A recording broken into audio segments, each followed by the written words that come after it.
They laughed the moment she stepped off the wagon. Every single one of them. The ranchers, the shopkeepers, the women clutching their bonnets. All of them staring at Mara Whitlock like she was the punchline to a joke nobody asked to hear.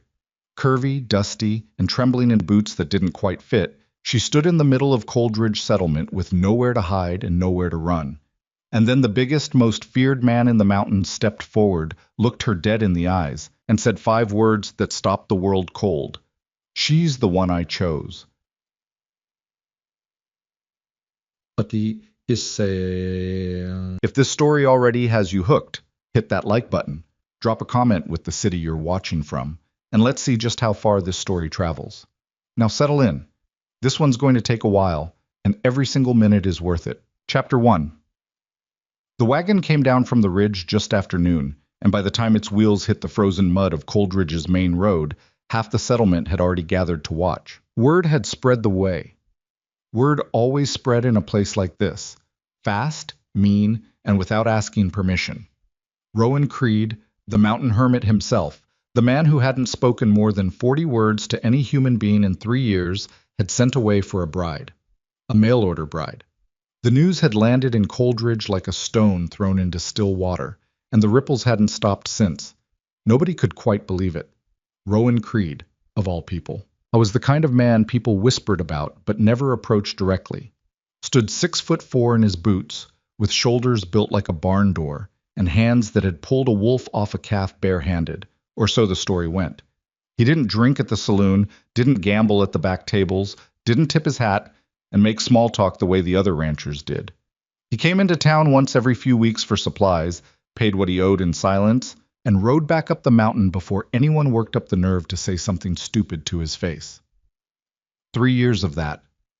3 years since his father had died and left him the homestead and 160 acres of unforgiving terrain that most men wouldn't touch on a bet. So when the letter came through Walt Pruitt's general store, because Walt doubled as the postal drop, the town gossip, and the settlement's unofficial town crier, it caused exactly the kind of commotion Rowan probably hadn't accounted for.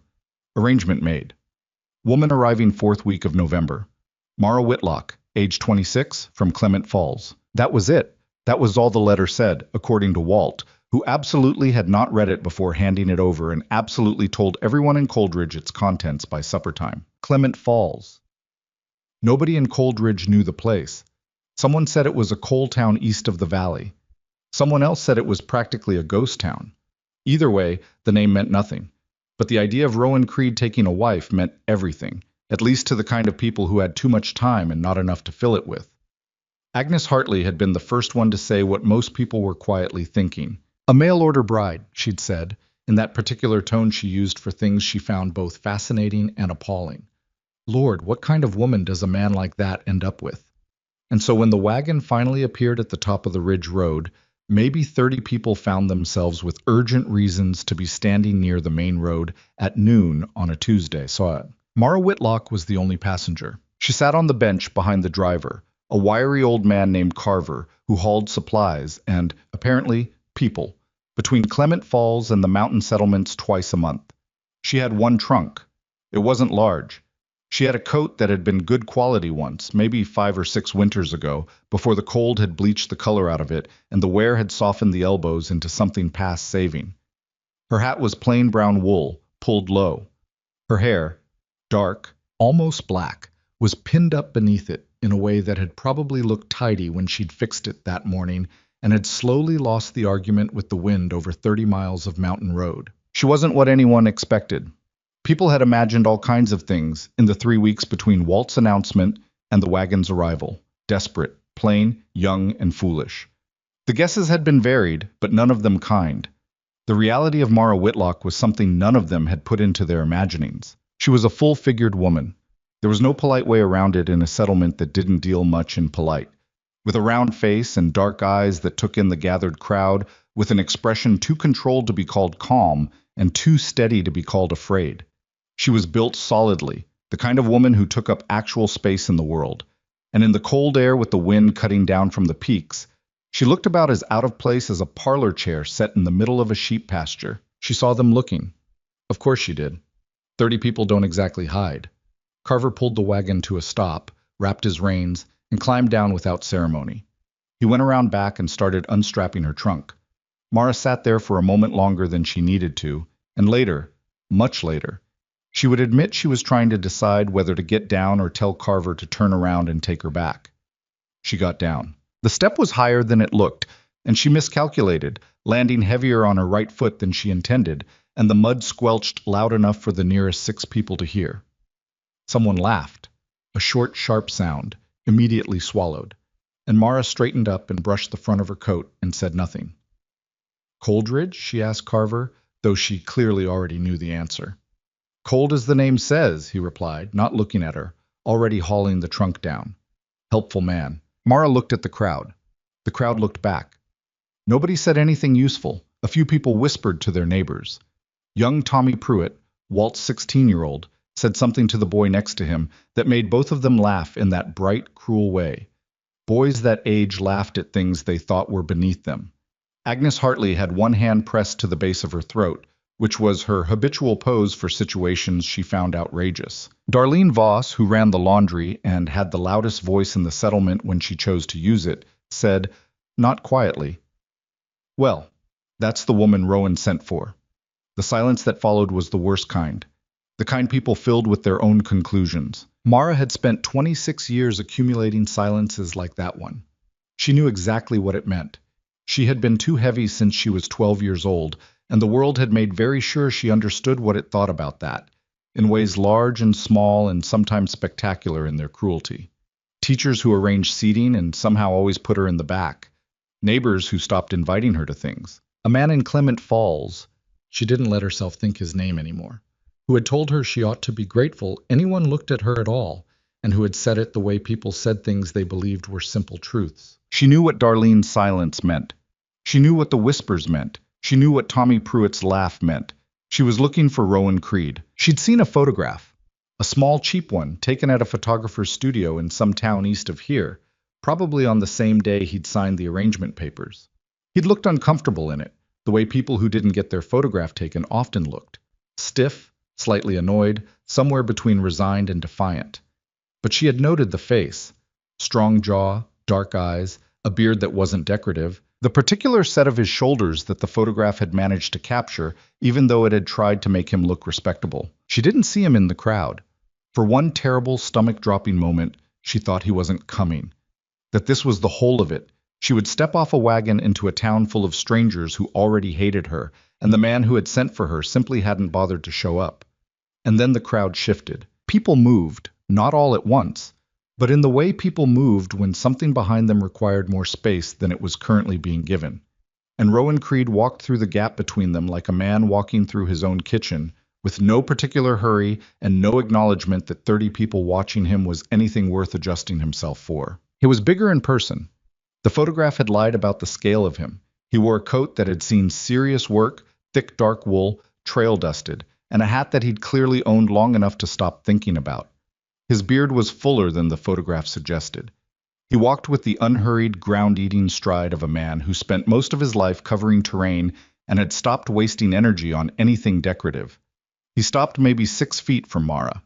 He looked at her, not the way the crowd had looked at her, that sideways, assessing, almost offended look that people gave things they found wanting. He looked at her the way a person looked at something they were actually trying to understand. Direct. Deliberate.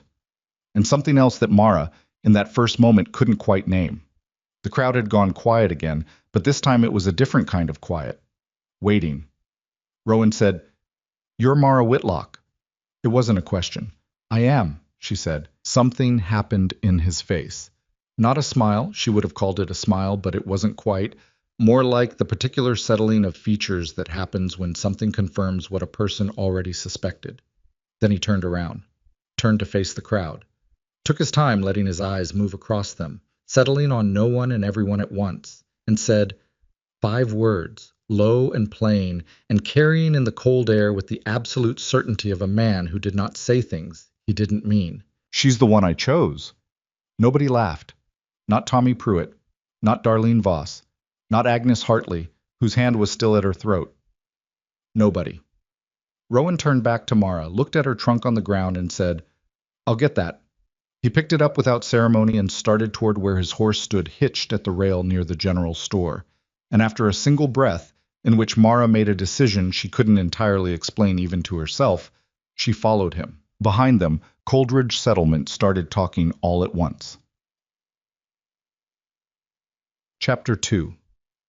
The ride up to Rowan's homestead took the better part of 2 hours. He had a second horse, a sturdy bay mare with a calm disposition, which Mara understood he'd brought down specifically for her. This was not discussed.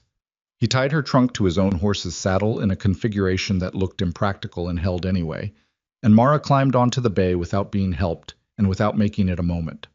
They didn't talk much on the way up. This surprised her, and it didn't. She had known, in the way you could know things from letters, even through all the awkwardness of letters written between strangers who were going to be married, that Rowan Creed was not a man who felt the need to fill silence. He had written to her 3 times in the 2 months between the initial arrangement and her departure from Clement Falls. The letters had been short, factual. He had described the homestead, the elevation, the acreage, the condition of the structures, the livestock. He had told her winters were hard, the nearest doctor was a 3-hour ride in good weather, and that he expected her to make her own judgments about what she could and couldn't handle. He had not told her what he expected in a wife, which she had found both unusual and, quietly, a relief. She had written back twice. She had been honest, more honest than was probably wise for a woman who didn't have a lot of options. She had told him she was heavy, and she wasn't going to pretend otherwise, that she'd worked her family's farm until her father died, that she could cook and preserve food and handle animals, but that she had never done serious high-altitude work. She had told him she was not looking to be saved and was not expecting to save anyone else. He had written back one more time. 3 sentences. That's a fair accounting. I'm not much for pretending either. The arrangement stands. That was the whole of it. So the quiet on the mountain road was not unexpected. What was unexpected was how it didn't feel like hostility. With most men Mara had known, silence was loaded. It meant disapproval or disinterest or the particular punishment of being ignored. Rowan's silence was different. It felt more like the silence of a person who was simply occupied with thinking and didn't feel obligated to interrupt that for the sake of social comfort. He did speak once, when the road bent around a rock face and the valley spread out below them, the settlement tiny and geometric far down, the river a silver thread through the brown and gray of the valley floor. "Whole thing looks smaller from up here," he said. She wasn't sure if he meant the settlement or something else. "It does," she said. They didn't speak again until they reached the homestead. The Creed homestead sat at around 6,000 feet, tucked against a southern-facing slope that caught the sun in a way the surrounding peaks didn't allow in many places. It was not beautiful in any picture postcard sense. The main house was solid, log construction, heavy beams, double-chinked walls that had been maintained carefully. But it had not been built for prettiness. It had been built to last. The barn was larger than the house, which Mara noted without comment as something that told her what a man prioritized. There was a root cellar, a smokehouse, a chicken coop that had seen better days, and a structure she couldn't immediately identify that turned out later to be where Rowan kept the dogs. 2 enormous, gray-coated animals who came out to investigate her with the same deliberate energy their owner possessed. "Do they bite?" she asked. "Not usually," Rowan said. One of them pushed its head under her hand without being invited. She scratched behind its ear. It leaned into her with the dead weight of a very large dog that had decided someone was acceptable. "What are their names?" Rowan hesitated.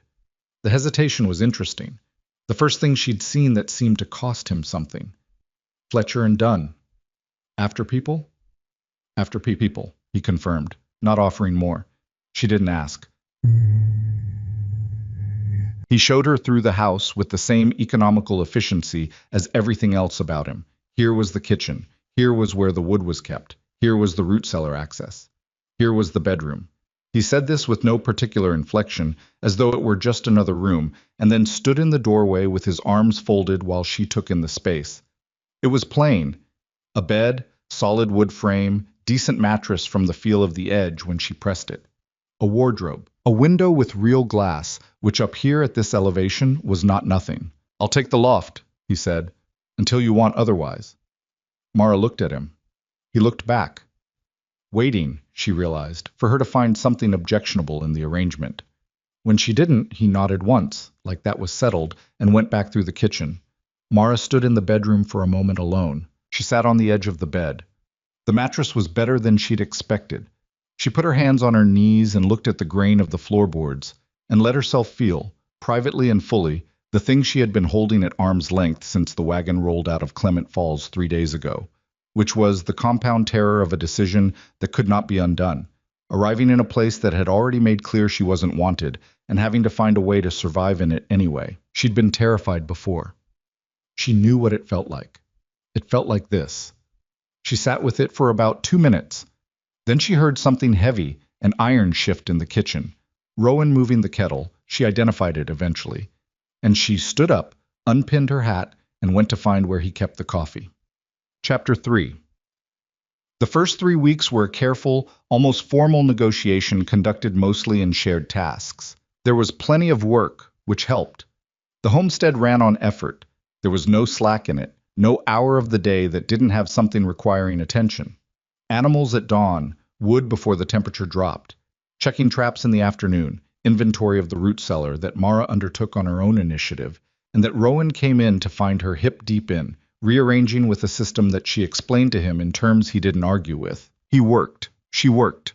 They ate at the same table. They said what needed saying and not much else. But Mara watched. She was very good at watching. She'd learned early that in any new situation, watching first and talking second was how you survived.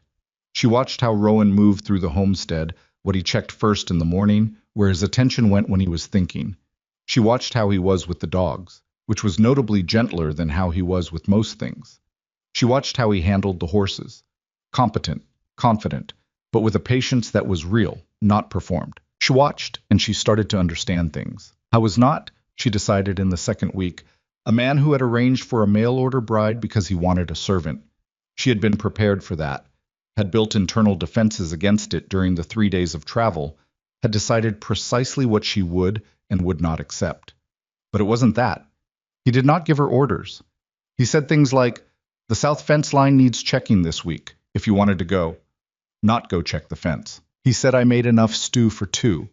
Not here is your food." Small distinctions. The kind of distinctions that most people never noticed until they'd lived long enough in situations where those distinctions mattered. She started to understand, too, why he'd done it. Not what he'd written in the letter, though she believed he'd been as honest as he knew how to be, but the why beneath the why. A man this solitary, this self-sufficient, this genuinely at home in the silence. He hadn't sent for a bride because loneliness was eating him. He could have lived here alone for 40 more years and made peace with it. She suspected he had sent for her because there was something in the homestead that was wrong without another person in it. Not empty, wrong, like a load-bearing wall that had been missing long enough that everything had quietly tilted. She didn't tell him this. She wasn't sure he would have known what to do with that information. Coleridge's opinion of the whole arrangement did not improve. Mara went down the mountain for the first time at the end of the second week, accompanying Rowan on a supply run. She had known it would be unpleasant. She had not entirely predicted the specific texture of the unpleasantness. It wasn't violent. Nothing so direct. It was the quality of silence when she entered a space, conversation pausing a beat too long before resuming. It was the way Walt Pruitt's wife asked, sweetly and terribly, if Mara was settling in all right. The emphasis on settling in carrying the clear implication that anyone could see she shouldn't have. It was Darlene Voss telling someone else, loudly enough, that some men just have different standards, and the laughter that followed. Mara bought what she needed and said nothing. Rowan heard Darlene's comment. She knew he heard it because she saw the specific stillness that moved through him, a quality of not moving that was different from ordinary stillness, the kind that preceded things. But he didn't do anything. He paid for his goods, he loaded the saddlebags, and when they were back on the horses and heading up the mountain road, he said, out of nowhere, "Darlene Voss has been mean-spirited since she was 9 years old, according to my father, who went to school with her. It's not personal." Mara looked at him. "It's a little personal." He considered this. "Fair," he said, and that was that. She appreciated that he hadn't told her not to let it bother her. That was what people usually said. Don't let it bother you. As though the point was about control, as though if you just tried harder to not feel a thing, you'd succeed. Rowan hadn't said that. He just offered the context and let her carry it however she wanted. Chapter 4. It was in the fourth week that things shifted. The shifting happened because of a predator problem.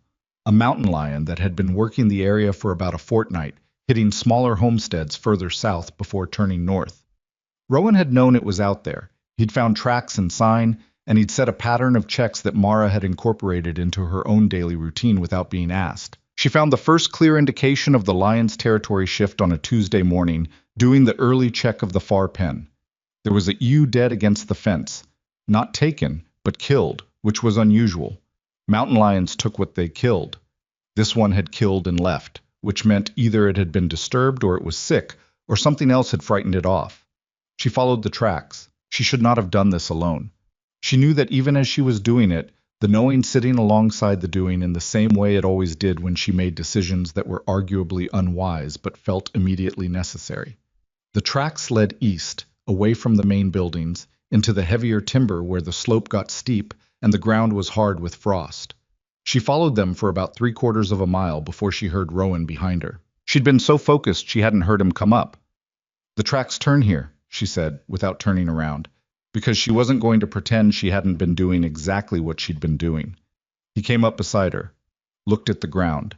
He was carrying the long rifle. She had the smaller one from the house, the one she'd found in the rack and asked him about on her third day. He'd said, "You know how to use it?" She'd said, "Yes." He'd said, "All right then. Tracks turn east," he confirmed. He studied the ground the way she'd been studying it, that same particular focused attention. Then he looked at her. "You followed these alone." "I did." "Through heavy timber." "Yes." His jaw moved. She had learned by now that this was where other people's emotion went. Into his jaw, into that brief tightening. He wasn't angry exactly. He was something more complicated than angry. "If you're going to tell me not to do that," she said, "you should know that I will probably do it again." "I wasn't going to tell you not to do it," he said. "What were you going to say?" He looked back at the tracks. "I was going to say you should have the rifle out when you're in the timber, not slung." She looked at the rifle in her hands, slung, exactly as he said, which had been stupid. "Yes," she said. "You're right."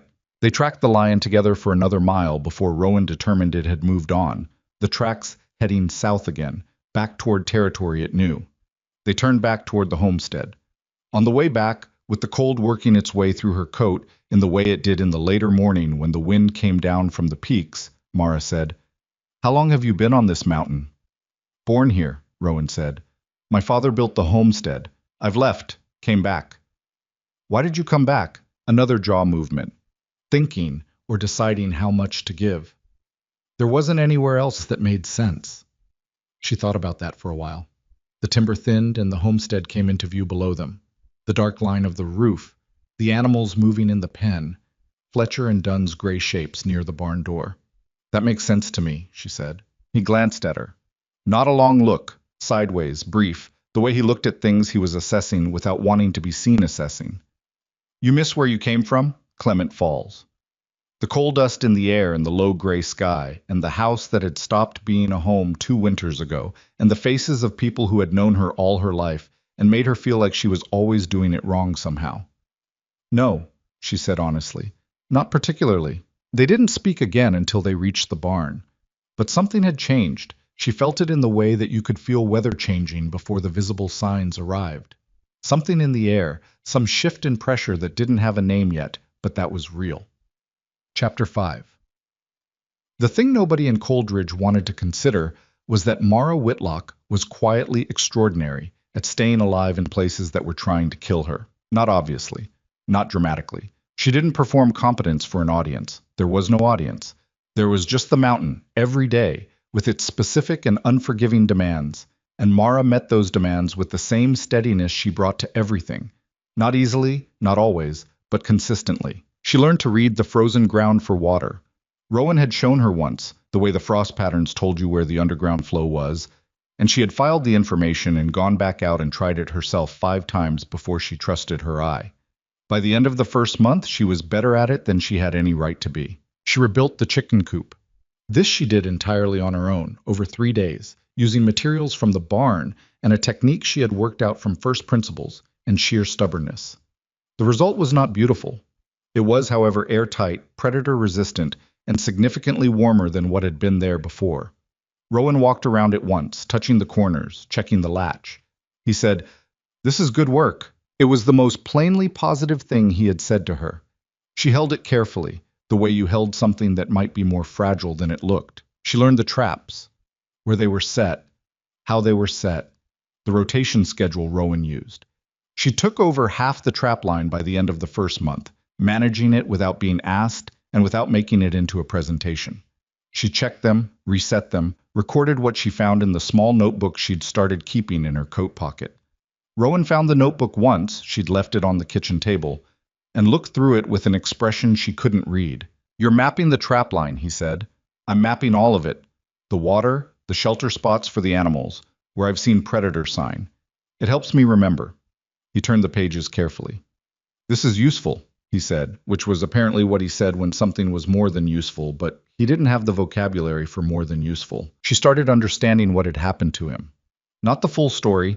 She didn't have the full story yet, but the shape of it. He had been alone too long, not in the way that made people desperate for company, but in the way that made them forget how to receive anything from another person without it feeling like something they needed to account for. He was not, she realized slowly, afraid of her. He was wary of what it meant to rely on someone. Those were different things, very different. She didn't push it, she just kept doing what she did. She was good at that, at existing in a space without demanding that it conform to her, at waiting for things to become what they were actually going to be, rather than forcing them into a shape they weren't ready for. The first time he laughed, she almost fell off the stool she was sitting on. It was a Thursday evening. She had been attempting to describe an incident from her childhood, a poorly planned effort to teach herself to ride a horse that had ended badly and publicly, and she had gotten to the part involving the fence post and the bucket of water, and Rowan, who had been sitting across the table with his hands around his coffee cup, had made a sound that started as something controlled and ended as genuine, full laughter. It didn't last long, maybe 3 seconds, but it was real. He caught himself, looked at her. His face held an expression she didn't have a name for.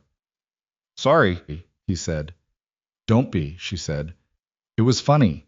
It was objectively funny. I've come to terms with it." "Were you hurt?" "My dignity was destroyed. My body was fine." She considered. "My dignity had already been through worse." He was quiet. Then, "You do that." "Do what?" "Talk about hard things like they're just things." She thought about this. "I suppose they are eventually," she said. "Hard things don't stop being true just because you make them smaller. They just stop taking up so much room." He looked at his coffee cup. "I don't know how to do that." "I know," she said. And she didn't say it like an accusation. She said it like something she understood. That night, later, she heard him in the loft. The particular rhythm of a person awake when they shouldn't be. The small sounds of a sleepless hour. She lay in the bedroom and listened to the wind working on the roof, and didn't wonder what he was thinking, because she had a fair idea, and because some things needed their time in the dark before they were ready for daylight. She had been on the mountain for 6 weeks when she rode into Coldridge alone for the first time. She had a list from Rowan, supplies he needed, and she had the bay mare and a gray morning that was trying to decide between overcast and actual snow. She made it down without incident and tied the horse at the rail in front of Walt's store. Word moved fast, as it always did. By the time she came out of the store with the first load, Darlene Voss was on the boardwalk across the road with 2 other women whose names Mara had been told, but had decided not to bother remembering, and all 3 of them were looking at her with that particular combination of curiosity and contempt that certain people had elevated to an art form. "Creed let you off the mountain?" Darlene called over. Mara put the bundle in the saddlebag. "He's got things to do," she said. "Still there, then." It was phrased like a surprise. "Still there," Mara confirmed, and went back inside for the second load. She heard Darlene say something to the women beside her, heard the laughter that followed, felt it hit her in the specific place that kind of laughter always hit her. She stood in the doorway for a single moment, her back straight, and let it pass through. Walt Pruitt, to his modest credit, said nothing. He just counted out her change and handed it over, and when she met his eyes, he had the grace to look slightly uncomfortable. "You settling in all right?" he asked. A different tone from his wife's version, genuinely asking. "Well enough," she said. "Mountains no joke in winter." "No," she agreed. It isn't. She loaded the rest of the supplies, untied the bay, and started toward the road. She had almost reached the edge of town when Tommy Pruitt, the 16-year-old standing with two boys his age outside the feed store, said something she caught only the tail of, something about her weight, and something about Rowan, and the boys all laughed. She stopped the horse. She sat there for a moment. Then she turned the mare, walked her back to where the boys stood, and stopped in front of them. Tommy's laughter died. The other two went still. Tommy Pruitt, she said. He looked up at her. He was 16 and stupid and just now frightened, which was appropriate. Father has told you about what a man is supposed to be, she said, but your father seems decent enough. So I'm going to assume he didn't teach you this. She looked at him evenly. You've got time to be better than this. Most people do. Use it. She turned the horse and rode out of Coldridge. Her hands were shaking by the time she reached the mountain road, where no one could see them. Rowan was in the barn when she got back. She unsaddled the mare herself and brought the supplies into the house and was putting them away when she heard him come in. She didn't say anything about Coldridge. He didn't ask. He poured a coffee, put a cup in front of her, sat across the table. Storm coming, he said. 3 days, maybe. How bad? Could be significant. He wrapped his hands around his cup. We'll need to bring the animals in tighter. Check the wood stock. I'll do the wood this afternoon if you want to start on the animals. He nodded. Then, how is town? She looked at him. He was looking at his coffee, but his jaw was doing that thing it did. Fine, she said. He looked up, held her eyes for a second. All right, he said. She knew he knew it hadn't been fine. He knew she knew he knew, and neither of them said anything else because she didn't need him to go down the mountain and make it worse. And he understood that without being told, and that understanding, quiet, mutual, requiring no performance, felt like something neither of them had had before. Outside, the first fingers of cloud were coming down from the peaks. The storm was on its way. The storm hit on the second night, not the third, as Rowan had predicted. The mountain had its own schedule and didn't consult anyone about it. Mara woke at 2 a.m. to the sound of wind doing something she hadn't heard wind do before, a low, continuous pressure against the walls, and understood immediately that the 3 days of preparation had been compressed into 2. She was dressed and in the kitchen before Rowan came down from the loft. He found her pulling on her coat, the lantern already lit on the table. He looked at her. He looked at the lantern. He said, "Animals." "I know," she said. They went out together into something that wasn't quite a blizzard yet, but was working on it. The cold hit her face like a flat hand. Not the biting cold of a clear night, but the wet, heavy cold of a storm that had moisture in it, the kind that got inside clothing and stayed. The snow was coming sideways. She could see maybe 15 feet in front of her. Rowan had a rope tied from the house door to the barn, which she had not known about, and which she understood immediately was exactly the kind of practical foresight that kept people alive up here. They worked without needing to talk about it much. She took the chickens, moving them into the sectioned area of the barn they'd prepared. He moved the horses. Both of them worked on the sheep together. The sheep, being sheep, had opinions about the storm and about being relocated, and the next 20 minutes involved more chaos than either of them had planned for. One ewe got out of the pen, made it halfway to the tree line before Fletcher materialized from the dark and turned her back, and Mara, running after them in snow that was now at her ankles, lost her footing on a patch of ice and went down hard on her left knee. She got up. The knee hurt seriously. She kept going. By the time they had all the animals in, the snow was at mid-calf and still coming. They came back into the house and Mara went straight to the wood stove to get the feeling back in her hands. And it was only when she put weight on her left leg in a specific way and made an involuntary sound that Rowan looked at her directly. What happened? I fell, near the tree line when the ewe got out. Fell how? Ice. Hard. She looked at her knee. Couldn't see much through the trousers, but the way it was throbbing had a particular quality she didn't love. I don't think anything's broken. He pulled a chair from the table. Sit. The instruction was plain enough and she was tired enough that she didn't argue about it. She sat. He crouched in front of her without ceremony, and she understood he was going to check the knee, which was a kind of practical intimacy that neither of them had navigated before. She didn't make it a moment. He pressed carefully. Not gentle exactly, but careful, in the way someone was careful when they were trying to learn something from what their hands were telling them. Tell me where it hurts more. There, she said, when his thumb found the right spot. Nothing's grinding. No. He sat back on his heels, bruised, possibly something pulled. You'll know more in the morning. He stood, went to the cold storage room off the kitchen, came back with a cloth that he'd packed with snow from the bucket by the door. He held it out. She took it and pressed it to her knee without being told why, because she already knew. Thank you, she said. And he made the coffee. She noticed he made it stronger than usual, which she was starting to understand was his version of acknowledging that something had been hard. She didn't comment on it. She just drank it, and the warmth went through her in a way that was almost violent after the cold. And outside the storm pressed on the windows and the house held. This happens often? She asked. Often enough. He sat across from her, hands around his cup. My father used to say the mountain has 3 seasons. Spring, which is short. Summer, which is shorter. And winter, which is everything else. It was the most he'd said about his father unprompted. She waited, but he didn't add anything. Just looked at his coffee with that particular inward expression that meant he was somewhere she didn't have access to yet. She let it be. The storm lasted 4 days. They did not run out of things to occupy themselves. The animals needed tending even in the worst of it. The house needed managing. The wood stove needed feeding every few hours through the night. On the second day, Mara's knee had gone stiff and purple in a spectacular way, and Rowan said nothing about it but rearranged the morning's work without comment, so that what required the most walking fell to him. She noticed. She let him do it without turning it into a conversation. On the third day, when the wind had dropped enough that the silence felt loud, Rowan started repairing a harness at the kitchen table. Mara had her notebook out, the one with the maps and the trap records, and was adding to it, the annotations getting more detailed as she accumulated information about the land. She glanced up and found him watching her write. You could just ask, she said without looking up again. Ask what? Whatever you're turning over in your head. I was quiet for long enough that she thought he'd decided not to. Then, where did you learn to do all of it? The tracking, the water reading, all of it. She finished the line she was writing. Put the pen down. My father's farm was failing for the last 3 years of his life.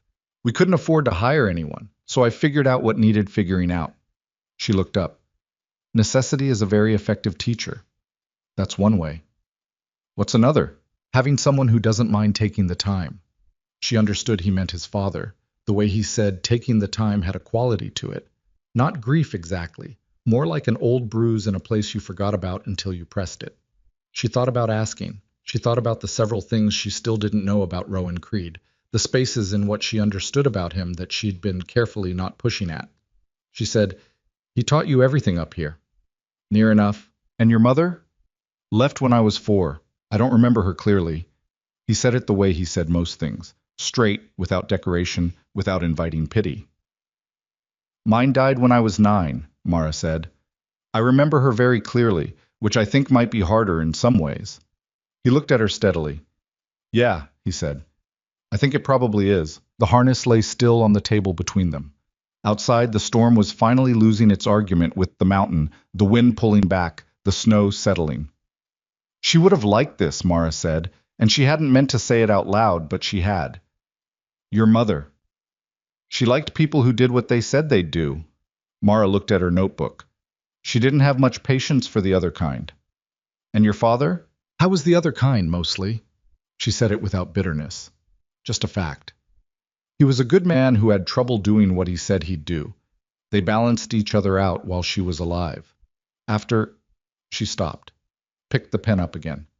After, it was a different situation. Rowan set down the harness. He folded his hands on the table, and she saw them for a moment as separate from him, large, work-scarred, the knuckles that had met hard things. You took care of him, he said. It wasn't a question. I tried to. That's a lot of weight for one person. She met his eyes. You'd know something about that. The corner of his mouth moved, not the laugh she'd heard that one evening, something quieter. Suppose I would, he said. That was the conversation that moved something, though she couldn't have said exactly what or how much. It was small, like most things that mattered were small. But she felt it, a slight giving, somewhere in the structure of the distance between them, like ice that had been frozen solid, shifting just enough underfoot to remind you it was still water underneath. The storm broke on the 4th morning. The sky came out blue and merciless, The kind of blue you only got at altitude after a major storm had scoured everything clean, and the snow lay deep and unmarked across the whole of the homestead. The peaks above them cut hard against that sky like something drawn in ink. Mara stood in the doorway with her coffee and looked at it, and felt something she had not expected to feel, here of all places. She didn't have a clean word for it. Something adjacent to peace, but with more weight in it. Rowan came to stand beside her. They stood there together for a moment, not saying anything, and that was all right. Then he said, "Trapline's going to be buried." "I know. Going to take 2 people." "I know that too," she said. He went to get his coat. The damage from the storm turned out to be manageable, if significant. 3 fence sections down on the east side, which was bad but not catastrophic. One of the barn's secondary roof sections had taken damage from the weight of snow accumulating over 4 days and had partially collapsed inward. Nothing that had hurt the animals, but it would need serious work before the next major snow came through. 2 of the far traps were buried beyond finding until the snowpack settled. One tree had come down across the access trail and would need clearing before they could get the wagon through. They made a list. Not together exactly. He had his accounting, she had hers. And at the table that evening, they compared them and found they'd identified most of the same things with minor differences in priority. And the minor differences were neither of their priorities wrong, just different ways of looking at the same problem. "East fence first," he said. "Storm system comes through again, we lose animals off the mountain." "Agreed." "Then the barn section. That's a week's work, maybe more." "Then we'd better start tomorrow," she said. He almost smiled. She was getting better at catching the things that happened in his face that weren't quite the word for them, but were adjacent. "Yeah," he said, "we'd better." They started the fence the next morning.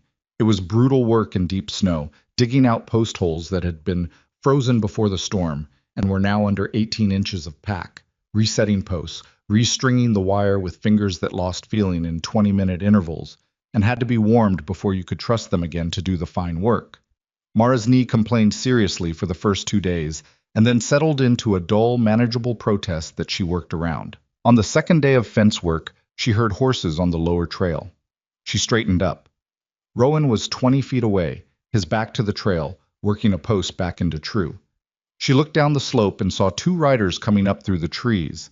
Men she recognized from Coldridge, not well, but enough. One was named Haverford, she thought, a rancher. The other she wasn't sure of.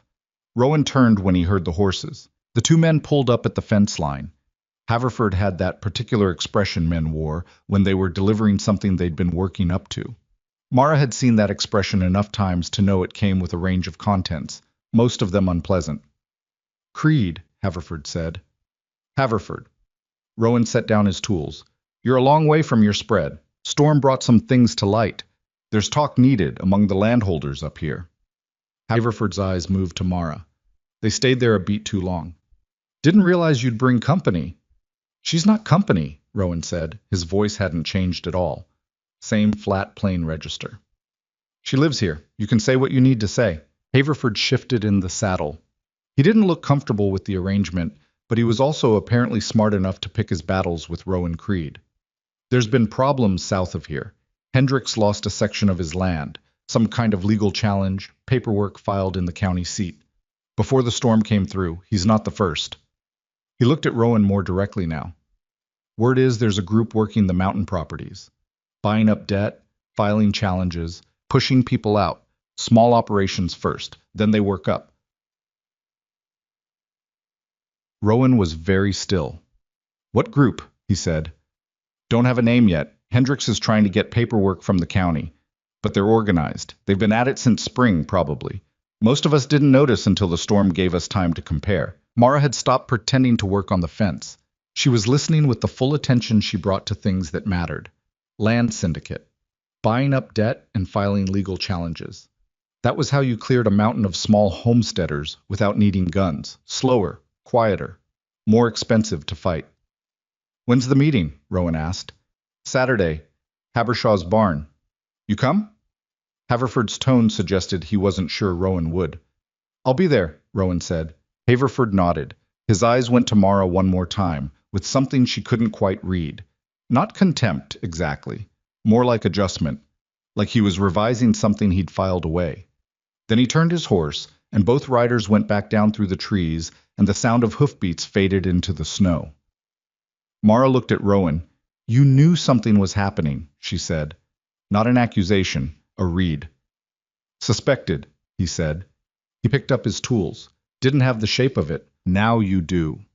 "Now I do." He set the next post and picked up the driver. "Helps to know what you're actually dealing with." She watched him work for a moment. Then she picked up her own tools and went back to the fence, and her mind worked alongside her hands, turning over what Haverford had said. Buying up debt. Filing challenges. Small operations first. Rowan's homestead wasn't small, but 6,000 feet up a mountain, 3 hours from the county seat, in good weather. That was isolation, and isolation could be a vulnerability even for a man who'd made it work for him.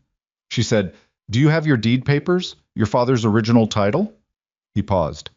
"Yeah. I want to look at them." He looked at her over the fence line. That reading look again. The one that was becoming familiar. The one that took stock of her without diminishing what it found.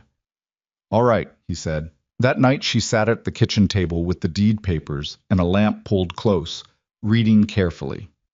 Legal language was not something she was formally trained in, but she had spent 2 years handling her father's farm accounts and dealing with creditors, and she had learned enough to understand the basic architecture of a land title, what it said, what it protected, where the vulnerabilities were. She found 3 things that gave her pause.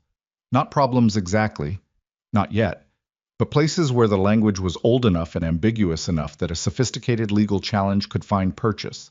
She wrote them down. Rowan sat across from her and said nothing while she worked.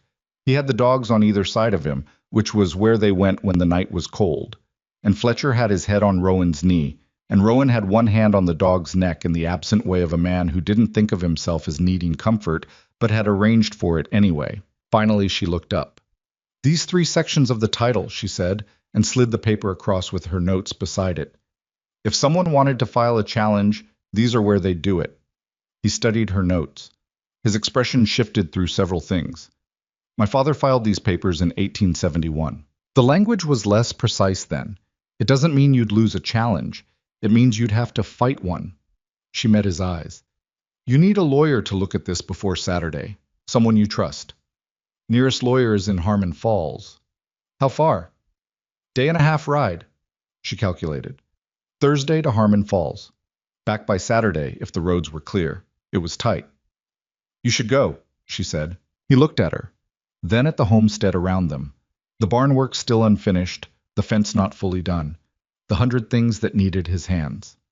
"I'll be here," she said, before he could say it. I was quiet long enough that she could hear the wind picking up outside again.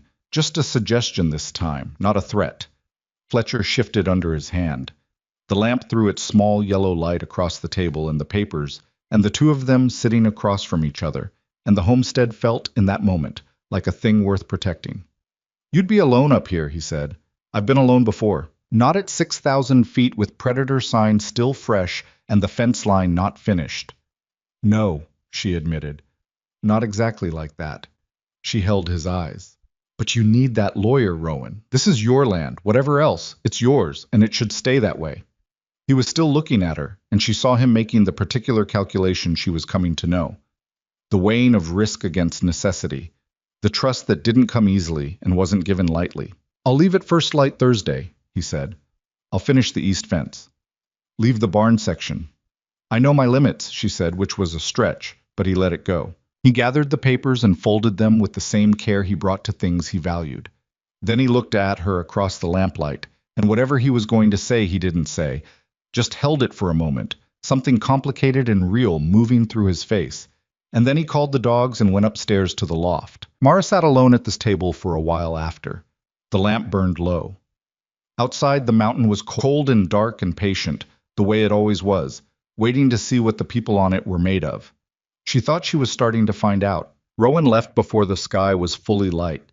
Mara stood in the doorway and watched him go, the dark shape of him on horseback moving down through the snow-heavy pines, Fletcher and Dunn sitting on either side of her in the cold like sentinels, and then the trees closed behind him, and there was just the mountain and the pale gray morning and the list of things she needed to do. She went inside and made coffee and sat with it for exactly 5 minutes. Then she put on her coat and went to work. The east fence took most of Thursday. The snow had settled overnight and was firmer underfoot, which helped, but the last two sections were the worst.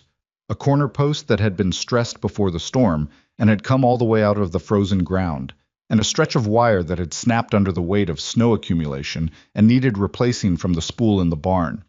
She did it wrong the first time. She knew she'd done it wrong when she stepped back and saw the tension was off, that the wire had a sag in it that would be a problem, and she said something she wouldn't have said with company present and pulled the whole section and did it again. It took her until the light started going gray to get it right.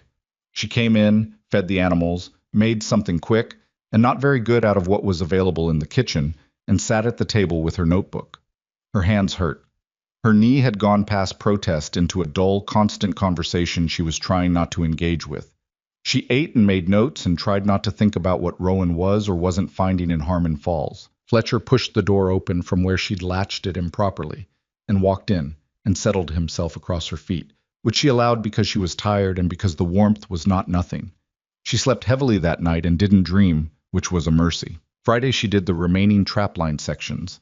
The two that had been buried were still inaccessible under the new pack, and she marked them in her notebook with a note to return after the weekend's thaw. She found sign of the mountain lion again, further north this time, which tracked with the territory shift she'd recorded after their tracking session together. She noted it, didn't follow it, came back. Friday afternoon she heard riders again. Two of them, coming up the trail, but not from the lower road, from the eastern slope, which was the Haverford approach, and made her pause on the barn steps with a particular alertness. She waited. The riders came out of the trees and she recognized one of them as Haverford. The second was a woman, mid-40s, trail-hardened, with the face of someone who had made enough hard decisions that they'd stopped being difficult. She had a rifle across her saddle in the practiced way of a person who kept it there as casually as a hat. "Mrs. Creed," Haverford said, which was the first time anyone had called her that, and the sound of it landed strangely. "Haverford," she said. "Rowan's in Harmon Falls." "I know, that's why we came now." He dismounted. "This is Clara Briggs. She runs the Briggs operation north of here, up near the second ridge." Clara Briggs looked at Mara with a directness that was different from the settlement's kind of looking. Not assessing for weakness, assessing for something else. "Heard about you," she said. "Heard you stayed up here through the storm alone while Creed went for the lawyer." "He's not back yet," Mara said, "so I'm still staying up here alone." Something shifted in Clara's face. Not quite a smile. More like the recognition of a particular quality in another person. "Fair enough," she said. "You got coffee?" They came in and sat at Mara's table, and the conversation they had was not the conversation she'd expected. Haverford had more information since their fence line meeting. He'd been in contact with two other landholders on the eastern slope, men named Garrison and Pell. And between them, they had constructed a clearer picture of what was happening. The group working the mountain properties was operating through a shell arrangement in the county seat, filing challenges and buying debt through intermediary names that were hard to trace back to anyone central. They'd already absorbed two smaller operations south of Coldridge, properties that had been marginal to begin with, whose owners had taken the buyout because the alternative was a legal fight they couldn't afford. "Hendricks got a letter," Haverford said. "Legal language, all proper. Said there was a lien on record against the original 1869 title that had never been discharged. Hendricks says he's never heard of any such lien. His family's been on that land 40 years. "They invent the lien?" Mara asked. "Can't prove it yet. But Garrison thinks, and he's not stupid, Garrison, he thinks they're working through old county records, finding gaps, places where the documentation from 20-30 years back was incomplete, and building something into the gap." Mara thought about the 3 sections she'd flagged in Rowan's title papers. The places where the language from 1871 was old enough and imprecise enough to offer purchase to someone who knew what they were looking for.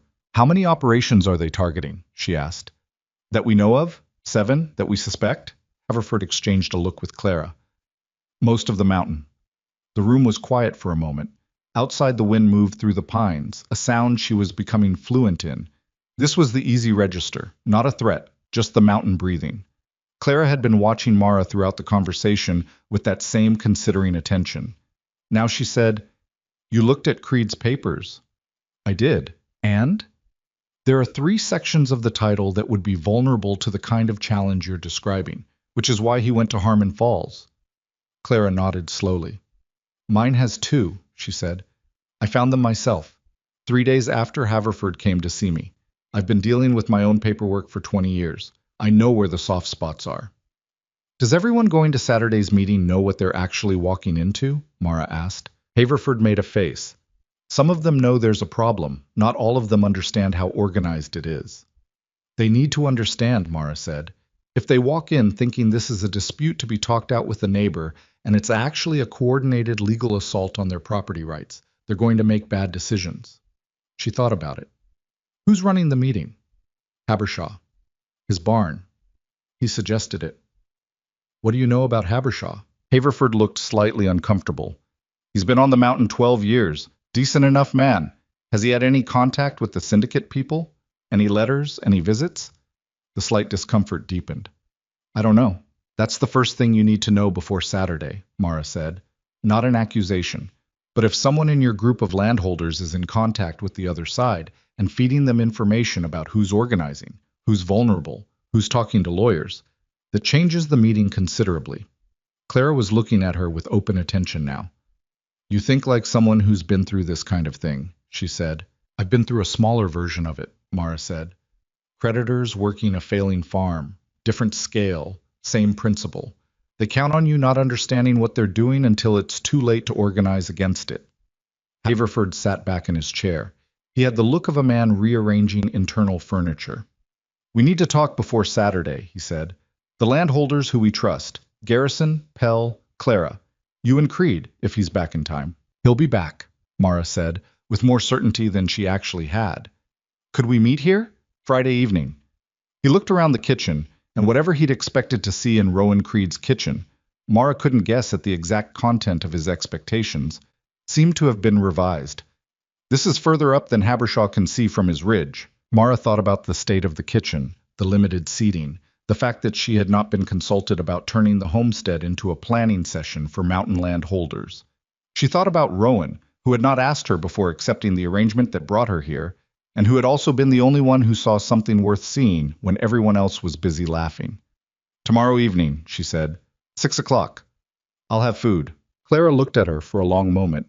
Then she said, Good, in the tone of someone who didn't use the word carelessly. They left when the light started going, heading back down the eastern slope, and Mara stood in the doorway again and watched them go. And this time the feeling in her chest was different from the morning she'd watched Rowan leave. Less like being left, more like something gathering. Rowan came back Saturday morning earlier than she'd expected. She heard the horse and was outside before he'd dismounted, and he looked at her face and said, What happened? Nothing bad, she said. A lot happened. Come inside. She told him while he took off the trail coat and washed his face and poured coffee. Told him about Haverford and Clara, about the scope of the syndicate operation as they now understood it, about the meeting planned for that evening, about her concerns regarding Habershaw. He listened without interrupting, which was how he listened to things he considered important. Habershaw, he said when she finished. I don't know. I'm not saying he's in with them. I'm saying we don't know. He's been pushing people to consolidate their eastern fence lines for 2 years, Rowan said slowly, working through something as he said it. Said it was about predator management. Garrison never thought it made sense from a terrain standpoint. He looked at his coffee cup. If you were mapping which properties had the cleanest legal title and which had vulnerabilities, the way to find out, without looking like you were finding out, would be to get the landholders talking about their boundaries, their deeds, what they owned, and where. Mara felt it slot into place. Fence line consolidation meetings. Yeah. How many of those meetings has Habershaw organized? 3 that I know of. I didn't go to any of them. His jaw was doing that thing. I don't consolidate with neighbors. Because you don't trust them or because you prefer working alone? He looked up at her. Both, he said honestly. She sat down across from him. The lawyer in Harmon Falls? Good news and bad news, he said. Good news is that the 3 sections you flagged, he thinks 2 of them can be shored up with supplementary documentation. Filing process is straightforward if we move fast. Bad news is the 3rd one. He paused. The northeastern corner of the property. The boundary survey from 1871 used a landmark that doesn't exist anymore. A particular rock formation, apparently. Collapsed in a landslide sometime in the 1880s. Without the physical landmark, the written description is ambiguous. How ambiguous. Ambiguous enough that if someone filed a challenge on the northeastern boundary, there would be a real legal argument. He folded his hands on the table. The lawyer wants $200 to file the supplementary documentation and prepare a defensive position on the northeastern section. And he wants it before the end of the month, because if the syndicate has been working through county records, it's only a matter of time before they find the same things you found. $200. Mara didn't ask if he had it. She had come to understand enough about the homestead's finances to know that $200 was not available money, not after the equipment costs from fall and the supplies that had to be brought up before the winter roads closed. Clara Briggs mentioned a joint legal defense arrangement, she said carefully, if the landholders who are organized pool resources for legal costs. She didn't say the number, but she's thinking along those lines. Rowan absorbed this. I don't pool resources. I know. It means obligations, entanglements. It means surviving this, she said. Alone, on $200 you don't have readily, against a syndicate with county-level connections and a 2-year head start. Those are not good odds, Rowan. He was quiet. She watched him work through it, watched the independence and the wariness do battle with the part of him that was, underneath everything, a practical man. The meeting tonight, he said finally. Let me hear what Clara says about the arrangement. That's all I'm asking, she said. 6 people came that evening. Haverford, Clara Briggs, Garrison, a quiet man named Pell, who said almost nothing but listened with an intensity that suggested he was retaining every word, and a woman named Ruth Kindler who ran a sheep operation on the western slope, and who had brought, unrequested, a covered dish of something warm that turned out to be a bean and salt pork situation that was significantly better than what Mara had managed. Habershaw was not invited. This was not discussed until Garrison asked where he was, and Rowan said, "Not here," in a tone that closed the subject. Garrison looked at Haverford, who gave the smallest possible nod, and Garrison let it go. They talked for 3 hours. The kitchen got warm with bodies, and the lanterns turned it amber, and outside the mountain was dark and cold and patient, and inside these people who spent most of their lives not trusting each other were working through the mathematics of a threat they couldn't fight separately. It was not a comfortable conversation. Garrison and Pell disagreed about the legal strategy. Clara and Haverford had a pointed exchange about who had authority to make decisions on behalf of the group that got loud for a few minutes before settling. Ruth Kindler said very little, but when she spoke, people listened, which was a particular kind of power that Mara recognized and respected. Mara mostly listened too. She spoke twice, once to lay out what she understood about the syndicate's method, plainly and without drama, using the documentation she'd been gathering and the pattern analysis she'd done in the last 2 days. The room got quiet, while she talked in a way that was different from the quiet of Coldridge. Not the silence of dismissal, but the silence of people who were paying attention because what they were hearing was useful. The second time she spoke was near the end, when the conversation was threading toward falling apart over the question of financial pooling. You don't have to like each other, she said. You don't have to trust each other beyond what's necessary. What you need to agree on is whether this land matters enough to do something uncomfortable to keep it. She looked around the table, because separately, most of you lose. Together, you have a real argument. That's the whole of it. The room was quiet for a moment. Rowan was looking at her from across the table. She caught his eyes and held them for a second, and in that second there was something communicated that had no words and didn't need them. Clara Briggs put her hands flat on the table. I'm in for the pooled arrangement, she said. My number is $60 toward the joint legal costs. Garrison said, 50. Pell held up 3 fingers. 30. Ruth Kindler said, 40, and I'll handle the paperwork coordination because I have the clearest hand. Haverford said, 70. I've got the most to lose. Everyone looked at Rowan. He had his arms folded, looking at the table, the particular lockdown stillness of a man fighting his own nature. Then he uncrossed his arms, put his hands flat like Clara had, and said, 60. The number in the room was enough. Clara wrote it down. They talked for another hour about the Saturday meeting at Habershaw's. What to say, what not to say. Whether Habershaw would show his hand or whether Mara's suspicion was just suspicion. They agreed to go, to say less than they knew, and to watch how Habershaw directed the conversation. People left in ones and twos back into the dark mountain, and Mara stood at the door and felt the cold coming in and watched the lantern lights move down through the trees until they were gone. Rowan came to stand beside her. You organized that, he said. Haverford organized it. He got the people to the table, Rowan said. You made it work. He wasn't looking at her. He was looking out into the dark, the way he looked at the mountain, with the steadiness of a man who didn't flinch from what was actually there. I wouldn't have done the pooled arrangement without you. I want you to know that. She thought about several responses. I know, she said, which was honest. He turned and went back inside without saying anything else, and she stood there for another moment, alone in the cold doorway, with the mountain huge and dark around her, and something in her chest was doing something she hadn't felt in a very long time. She didn't name it, she just let it be. But she didn't go in right away. She stood there in the cold and the dark, and she thought about a woman in Clement Falls who had been told, in 100 different ways and by 100 different people, that she was too much of one thing and not enough of another. And she thought about 6 people sitting at a table on a mountain at 6,000 feet, listening. She finally went inside and latched the door. The lamp was still burning in the kitchen.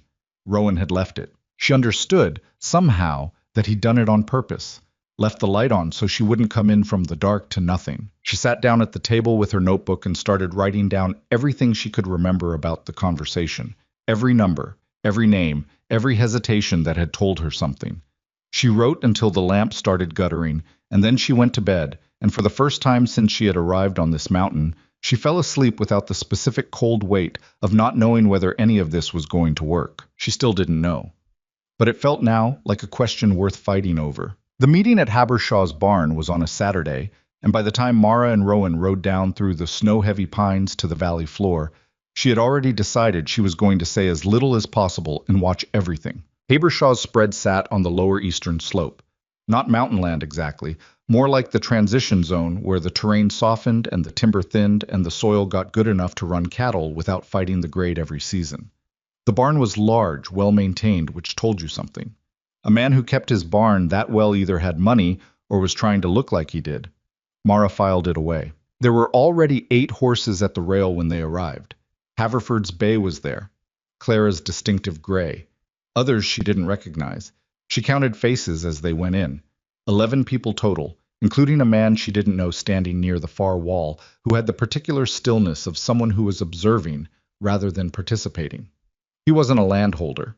She could tell that much from the cut of his coat and the way he held himself, like someone accustomed to rooms where other people did the nervous shuffling. She didn't point him out to Rowan. He'd already seen him. She could tell by the angle of Rowan's head. Habershaw was a broad man in his 50s with a gray beard and the practiced warmth of someone who'd learned early that people trusted a man who smiled with his whole face. He shook hands with Rowan and said, "Creed, glad you came, and this must be your wife." His eyes went to Mara the way eyes always went to her in a room. That sliding assessment, looking for the thing they expected to find and finding something that didn't quite fit the category. "Mara Whitlock," she said, because she still used her own name when she introduced herself. She hadn't discussed this with Rowan. He hadn't mentioned it. Habershaw's smile stayed in place. "Come in, get warm. We've got a lot to talk about."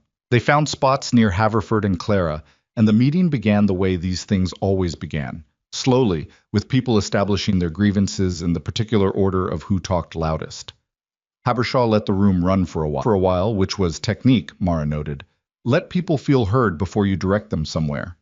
Then he started directing. "What we need," Habershaw said, settling into the center of the room the way a man did when he'd been planning to settle there for a while, "is to understand the scope of the threat and make decisions about how we respond.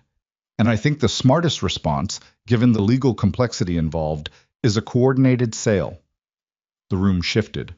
Not loudly. A collective exhale, a few exchanged looks. "A sale," Garrison said flatly.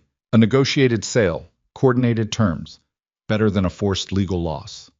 Habershaw spread his hands, the gesture of a reasonable man making reasonable points. "We fight this in court. We spend money we don't have on lawyers who can't guarantee outcomes. Or we negotiate from a position of collective strength. Get a fair price, get out ahead of it." Pell said very quietly. "Fair price from who?"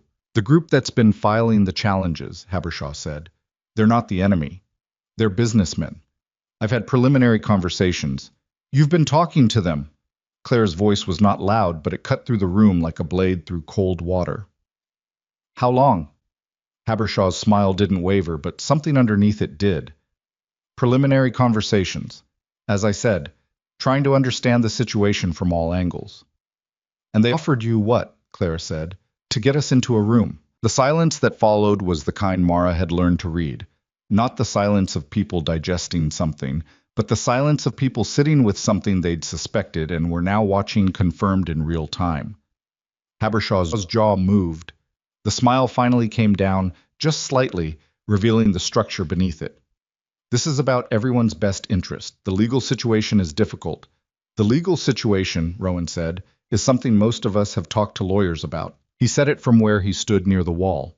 Hadn't moved, hadn't raised his voice, but the room turned toward him with the particular attention rooms gave men who spoke rarely and then meant it. Habershaw looked at him and something moved behind his eyes. Creed? You organized 3 fence line meetings in 2 years, Rowan said. Got landholders talking about their boundaries, their titles, their weak spots. He wasn't accusing. He was stating, the way you stated facts that didn't require embellishment. And now you're telling us the best option is a coordinated sale to the people who've been filing legal challenges based on those weak spots. The room was very still. I'm telling you it's an option, Habershaw said, and the warmth in his voice had gone to something flatter, one of several. I want to know the man's name, Clara said. She was looking at the stranger near the far wall. The one you brought. The stranger's stillness didn't change. He was good at this. That careful neutrality of someone who'd been in confrontational rooms before, and had learned to let other people do the confronting. He said, My name is Aldrich. I represent the Consolidated Mountain Development Corporation. Who owns it? Garrison said.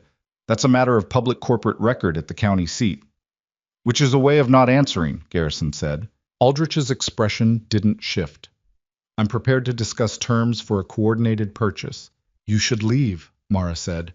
She said it quietly, which was perhaps why the room registered it the way it did.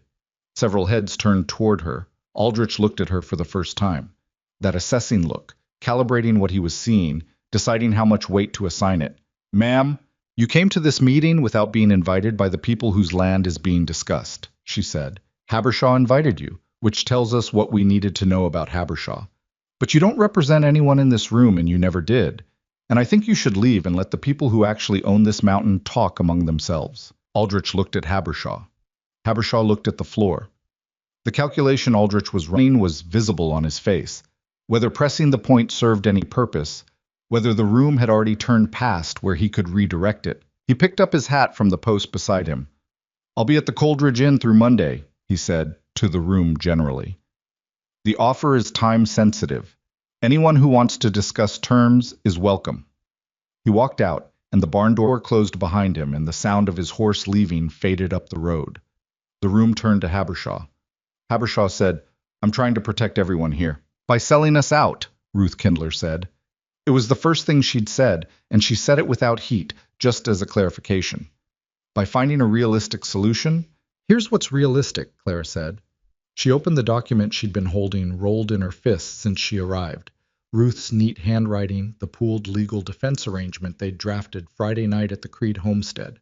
She set it on the nearest crate flat. 7 landholders on this mountain have retained joint legal counsel in Harmon Falls, have documented the syndicate's pattern of title challenges, and have filed supplementary documentation on 3 properties this week. That's the realistic situation. She looked at Habershaw. How much did they offer you? That's not how much. Habershaw's face went through several things. Anger first, then a kind of deflation that was almost pitiable, and then finally something that looked like it was trying to be dignity and wasn't quite making it. Enough to clear my debts and have something left over, he said. That's how much. The room let that sit. The room let. Nobody said anything cruel. Mara had half expected someone to, Garrison, maybe, who had the sharp edges of a man who'd been lied to before and didn't forgive it quickly. But the silence that followed was something more complicated than cruelty. It had the weight of people understanding that debt could turn a man, that desperation had a shape, that Habershaw standing in his own barn having just been exposed was already a punishment that didn't need adding to. Rowan said, Come to the lawyer with the rest of us or don't. That's your decision. He moved toward the door. Meeting's over. It wasn't a speech. It wasn't a resolution. It was Rowan Creed, who'd never been a man for theater, calling the thing what it was and walking out. And because he walked, the others followed. and Habershaw was left standing in his barn with the remains of what he'd built. They were halfway back up the mountain when the snow started again. Not a storm, not yet, but the particular quiet, serious snowfall that meant the sky had made a decision and wasn't asking for input. Mara pulled her coat tighter and kept the mare at a steady pace behind Rowan's horse, and the pines closed around them, and the settlement disappeared below. "You told Aldrich to leave," Rowan said without turning around. "Someone had to." "I was going to." "I know," she said. "I was closer." She heard something from him that might have been a short sound of amusement. In the snow and the pine-filtered light, it was hard to be certain. They didn't speak again until the homestead came into view. The days that followed had a different quality. Something had shifted in the dynamic of the mountain, not just between Mara and Rowan, but among the landholders who had sat together in Habershaw's barn and come out the other side of it, knowing something they hadn't known going in. There was a correspondence now, an actual network of people who shared information, notes brought by writers, updates from Harmon Falls as the lawyer worked through the filing process, intelligence about Aldrich's movements and who he was talking to. Ruth Kindler turned out to be extraordinarily good at coordinating this. Her neat handwriting moved up and down the mountain in the saddlebags of various riders, and what had been a scattered group of isolated homesteaders began, slowly and imperfectly, and with considerable friction, to function like something resembling an alliance. Mara found herself at the center of more of it than she'd expected. People sent notes to Rowan's address, but they were increasingly addressed to both of them, or sometimes to her specifically. Clara asking for her read on a legal development, Garrison wanting to talk through a concern about the eastern fence consolidation, Ruth checking a detail about the pattern analysis Mara had laid out at the kitchen meeting. She managed it from the kitchen table, mostly. Her notebook getting dense with cross-referenced information, the correspondence organized by date and subject in a system she'd built from what was available, which was string and patience and a good memory. Rowan watched this happening without commenting on it directly.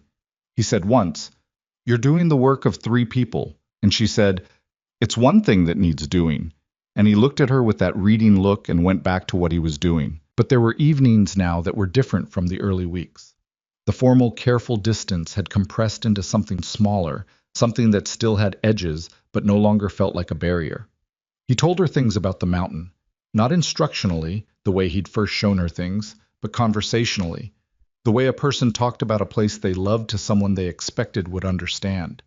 The south-facing bench above the tree line where deer came in spring. The spring that ran clear year-round because it came from deep enough underground to stay above freezing. His father's grave on the eastern slope, marked by a cairn he'd built himself. She told him things, too, about Clement Falls. The real texture of it, not the summary. The particular misery of a failing farm and a father who couldn't stop it. The way she'd spent 2 years being practical and capable and absolutely furious on the inside at a situation she'd had no hand in making but had to solve anyway. And then the ad in the back of a publication she'd found at the post office. Mail order arrangements, mountain settlements, men seeking wives. And the 3 weeks she'd spent arguing with herself about whether she was desperate enough to try it before acknowledging she wasn't desperate, just ready to go somewhere else and be something else. Somewhere that didn't already have a story written about who she was. "You read the ad and you thought mountain wilderness," Rowan said, with that almost quality that was close to dry humor. "I thought somewhere with no prior expectations," she said. "The mountain wilderness was incidental." "Did it work out?" She considered the question seriously. "Ask me in the spring," she said, the corner of his mouth. "Fair." It was on a Wednesday in the deep part of February that the second storm came. She knew it before the sky confirmed it. The animals knew first, the way animals always knew, the particular restlessness in the barn that evening, the dogs refusing to settle. She told Rowan at supper, and he went out to check the sky and came back in and said, "Tomorrow morning, maybe tonight. Big. Could be worse than November." They spent the evening preparing with the efficiency of people who'd done it before and knew exactly what each of them was doing. She didn't need to be told what to handle. He didn't need to explain the sequence. They moved through the homestead and the barn in the kind of parallel work that had become natural, not choreographed, not without occasional collision or miscommunication, but functional in the real way that mattered when the weather was making decisions. It hit at 3 in the morning, not gradually.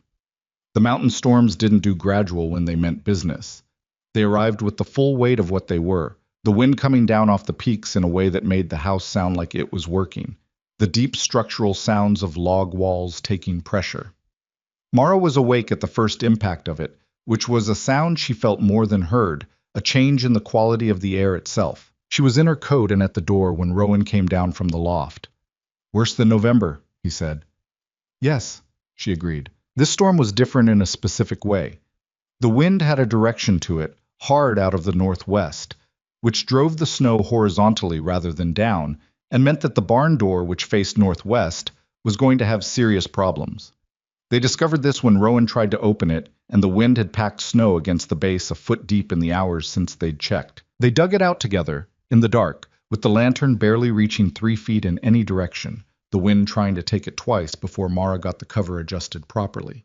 She dug, and he dug, and they got the door open and got inside, and the animals were frightened, the sheep especially, moving in the tight, anxious patterns of animals that had heard the storm coming in and had been working themselves up about it for hours. Mara went to the sheep. She didn't think about it particularly. She just moved to where the problem was, the way she'd learned to do. She got among them, moved slowly, talking in the low, continuous register that she'd discovered worked. Not words exactly, just sound and presence, and the message that something living and calm was here, and the panic could stand down. Rowan was with the horses, which had their own agenda. It took 40 minutes to get the animals settled. By the end of it, she was sweating inside her coat, and her knee, which had been improving steadily, had found a new way to communicate its objections, a sharp particular pain when she stepped wrong on the uneven barn floor. She stepped wrong twice, made the sound once, controlled it the second time. They came back into the house, and the storm was fully running now, the house a small island of light and heat in the middle of something vast and indifferent. She sat at the kitchen table and pulled off her gloves, and her hands were not in good shape, the cold having done something to the joints that would make the next hour uncomfortable. Rowan put the kettle on without being asked. He put her gloves near the stove to dry. He sat across from her and he looked at her hands on the table and he said, "How's the knee?" "Educational," she said. He almost smiled. Then his face settled into something more serious. "You should have said when you stepped wrong.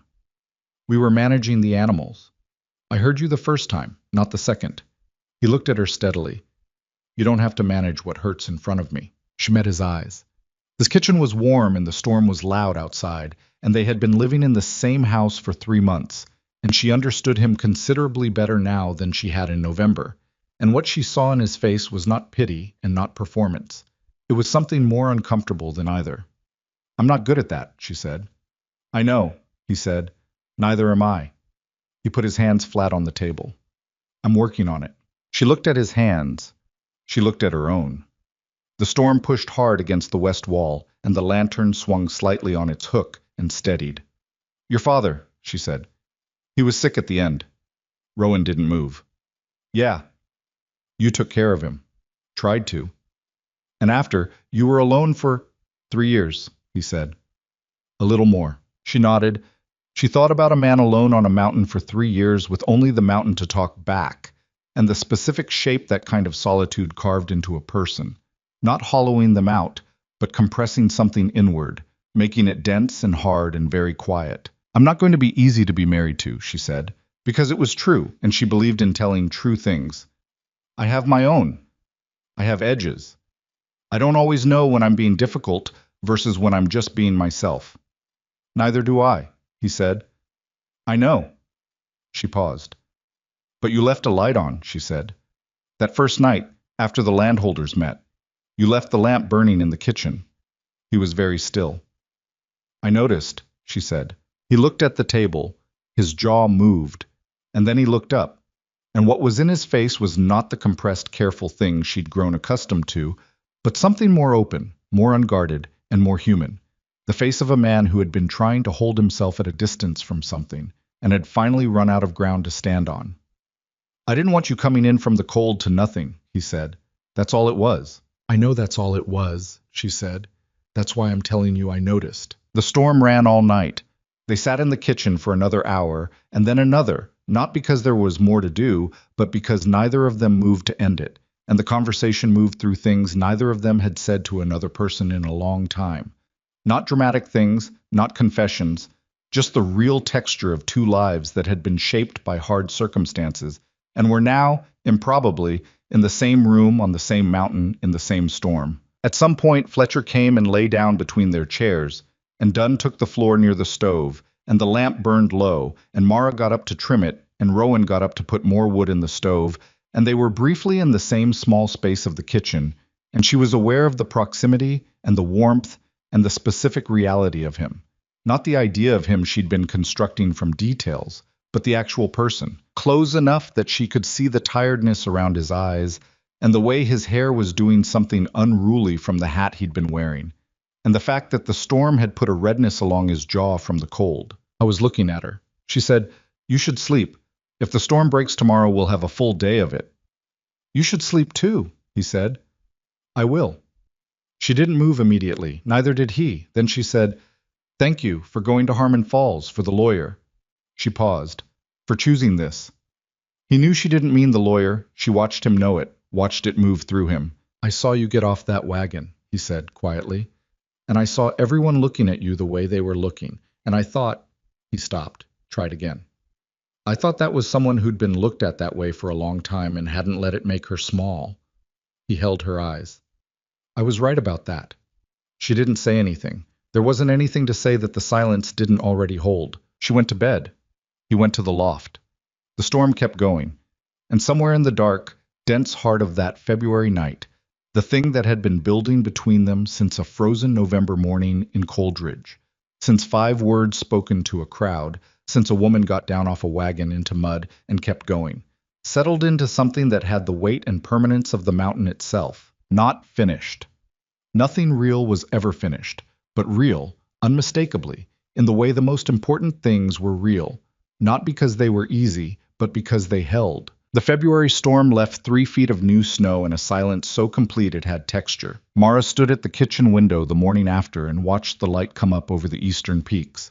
That particular mountain light, brutal and clean, the kind that made everything look like it had been cut from something harder than the world usually offered. She had slept 4 hours. Her knee had woken her at 5 with a complaint she couldn't argue with, and she'd lain in the dark and listened to the house settle and decided that lying still was worse than getting up. She had coffee going by the time Rowan came down from the loft. He looked at her the way he'd been looking at her since the night of their kitchen conversation. Something slightly more open in it, something that hadn't been there before and that neither of them was making a point of. He poured coffee. He stood at the window beside her and they looked at the snow together.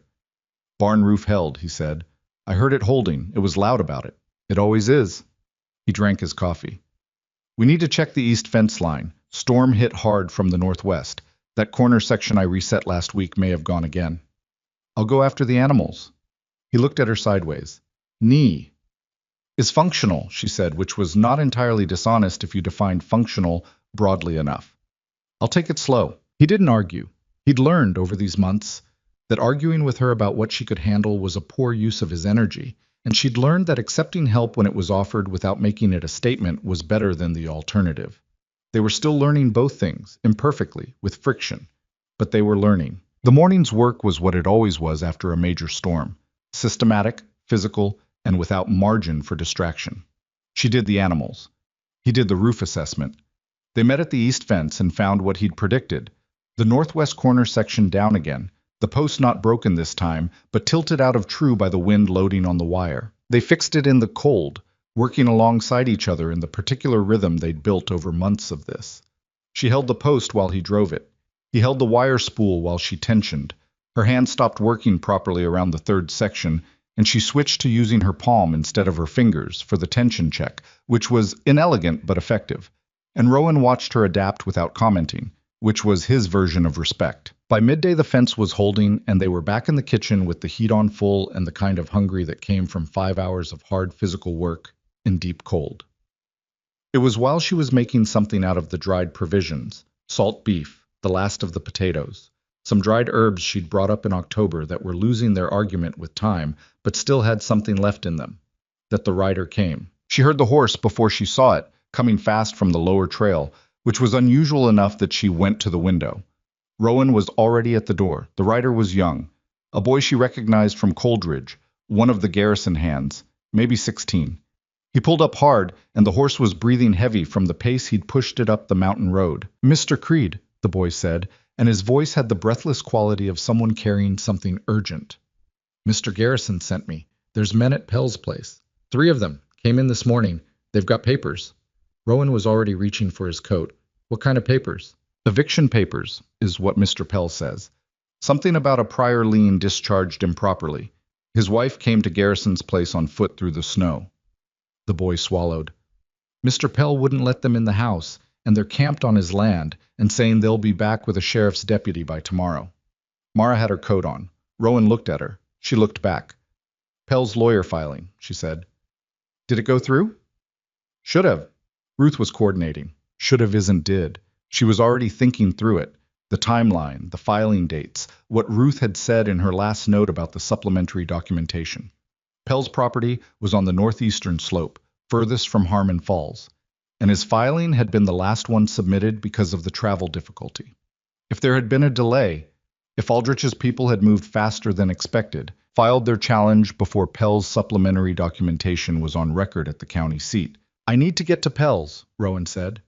"We need to get to Pell's," she said, "and someone needs to ride to Clara and Garrison, not just to come, but to bring whatever documentation they have about the joint filing. If there's a deputy coming tomorrow, we need to be able to show that the legal defense is already on record." Rowan looked at the boy. "You ride to Garrison. Tell him what I just said. Bring the documents. Clara Briggs, too. Can you do that?" The boy nodded, already turning his horse. "Eat something first," Mara said, because he was 16 and had ridden hard, and the mountain didn't care about urgency when your blood sugar dropped. She handed him a piece of the salt beef through the door, and he took it with the particular surprised gratitude of a young person who hadn't expected practical consideration in the middle of an emergency. They were on horseback inside 20 minutes. The ride to Pell's spread took 45 minutes in the deep snow, pushing harder than was comfortable because the light was already past its peak and the February afternoon would go dark early. Mara's knee had a vigorous conversation with the mare's gait the entire way. She focused past it. There was a practiced quality to that now. Not suppression, just redirection. The kind of mental management you developed after enough times when the body's complaints were real, but the situation's requirements were more immediate. Pell's homestead was smaller than Rowan's, a single main structure, a compact barn, everything in tight order, the way a careful man kept things. And in the yard between the barn and the house stood 3 men. They had horses. They had a fire going in a ring of stones that they'd clearly built themselves on Pell's land without asking, which told you something about their read of the situation and their regard for the person whose property they were camped on. Pell was standing on his porch. He was a small, quiet man in his 40s, who Mara had come to understand was considerably tougher than his quietness suggested. But right now he looked like a man who had been standing his ground for 6 hours and was starting to feel the weight of it. His wife was inside. Mara could see her silhouette in the window. 2 children, she knew, young ones. The men in the yard watched Mara and Rowan ride in. The one in the middle, older, with the particular professional composure of someone hired to deliver difficult things without flinching, stepped forward. "Mr. Creed," he said, which meant he knew who Rowan was, which meant he'd done his research, which meant this was not improvised. "You're on Pell's land," Rowan said. He hadn't dismounted. "We have legal authority to—" "You have papers that assert a claim," Mara said. She had the folder she'd pulled from the homestead files before they left. Copies of the joint filing documentation, Ruth's correspondence log, the Harmon Falls lawyer's confirmation letters. She'd grabbed them automatically, the way she grabbed what was needed.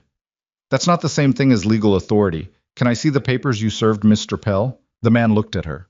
That familiar assessment, recalibrating, filing her in a category, deciding how much resistance she represented. She'd been looked at that way enough times that she'd stopped finding it interesting. "Ma'am, this is a legal matter between—" "I'm asking to see the papers," she said pleasantly, in the tone she used when pleasantness was the most effective available option. "If your claim is legitimate, the papers will demonstrate that.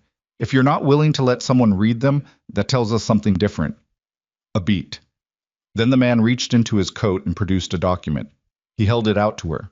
She dismounted, carefully, left foot first, keeping her weight off the right landing, and took it. She read it standing in the snow in Pell's yard, with the February cold working on her face, and the three syndicate men watching her, and Rowan still on his horse behind her, and Pell on his porch watching all of it with the expression of a man watching something happen that he doesn't entirely understand but recognizes as being either very good or very bad for him. The document was well constructed. She gave them that. It cited a lien from 1873, supposedly filed against the original Pell title by a previous creditor and never formally discharged, the same pattern Haverford had described months ago. The language was precise. The county filing date on the challenge was February 9th. She looked at Ruth's correspondence log. The joint filing confirmation from Harmon Falls was dated February 11th, 2 days. They were 2 days late on Pell's supplementary documentation. She breathed through it, didn't show the calculation on her face, turned to the next page of the document and the next, reading carefully because rushing was how you missed things and missing things was how you lost. And there it was. Third page. The lien they were citing, the 1873 document, listed a creditor named Harrow Brothers Commercial out of a town called Sutter's Crossing. Mara read the address twice. Then she looked at the joint filing documentation, specifically at a detail that Ruth had included in her correspondence almost as an aside 3 weeks ago, a note from the Harmon Falls lawyer about the syndicate's corporate registration. Consolidated Mountain Development Corporation. Registered address at the county seat. Parent organization listed in the state commercial registry as Harrow Development Holdings. Harrow. She looked at the 1873 document again. Harrow Brothers Commercial. Same family name. Possibly coincidence. Possibly not coincidence at all. Possibly the kind of thing that happened when a corporation manufactured historical documentation to support a current legal challenge and got sloppy about the name on the invented creditor, reaching for something familiar. She turned back to the man with the professional composure. The lien you're citing, she said, filed by Harrow Brothers Commercial in 1873. She held up Ruth's correspondence log alongside the document. The corporation you represent is a subsidiary of Harrow Development Holdings. Same principles, different era, different business structure. She let that sit for a moment. If your people fabricated this 1873 document using your own family name as the fictional creditor, that's not a legal claim. That's fraud. And the evidence of it is in your own paperwork. The composure cracked. Not completely. He was professional enough to catch it. But it cracked, a visible flinch in the precise management of his expression, and that flinch told her everything she needed to know about whether she was right. Behind her, she heard Rowan dismount. He came to stand beside her, and he looked at the man, and he said nothing, which was sometimes more effective than anything that could be said. You should leave Pell's Land, Mara said. Tonight. Whatever deputy you've arranged for tomorrow, I'd think carefully about whether you want him involved in a fraud investigation rather than a property dispute. She held the document out. I'm keeping a copy of this. Your lawyer will want to know it's in our possession. The three men looked at each other. This was the moment that could go several ways. She knew that.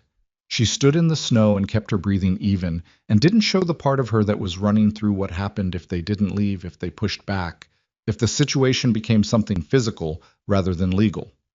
She had a read on Rowan.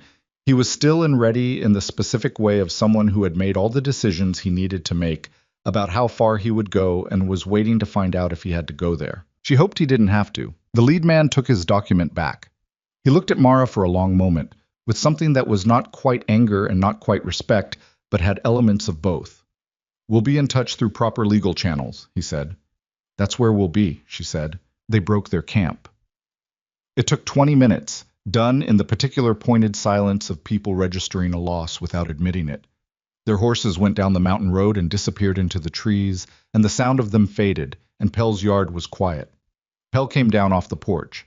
He was a man of few words at the best of times, and this was not the best of times, and what he did was look at Mara for a moment and then put out his hand. She shook it. You found something in the papers, he said. They got careless, she said. It happens when people are used to not being challenged. He nodded slowly. Then he looked at Rowan. I owe you. You're in the joint arrangement, Rowan said. We're all owed the same thing. Garrison and Clara arrived 40 minutes later, documents in hand, faces set for a confrontation that had already resolved. Clara read Mara's analysis of the Harrow name discrepancy and said quietly and with considerable feeling, well, that's going to Harmon Falls first thing Monday. It did. The Harmon Falls lawyer, whose name was Beaumont, A meticulous man in his 60s who had been practicing in mountain country long enough to have seen most varieties of land fraud, spent a week with the documents and then sent a letter to every landholder in the joint arrangement, and a separate letter to the county seat, and a third letter to the state commercial registry.